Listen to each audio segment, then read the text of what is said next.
What makes money right now for Uniswap? It's the front end. It's uniswap.org. Swaps that are done there are making them like an annualized, I don't know, $50 million a year. So it's something that you can actually start monetizing well.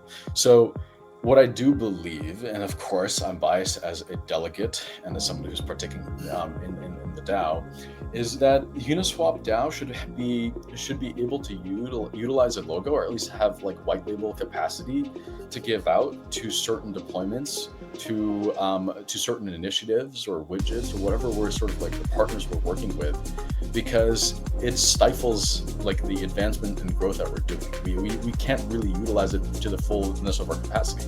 And for example, you know this well, Joe, is that when we're negotiating deals with like different partners, for example, like incentive packages, it becomes difficult to get the best deal when we don't have the brand, because every single company we're talking to wants the brand. And so I believe there should be at some point some sort of setup where we can white label the brand. When we have a legal entity in place, the DAO has a legal entity in place, it'll be a lot easier, because who do you essentially give like that white label? Like, who do you give that capacity to? If you can give it to like an entity, it becomes a lot easier. So if we can come to some agreement with labs on that eventually, I think that is definitely something we want to push, because it is where the value lies. The Ungovernable podcast is live weekly on X.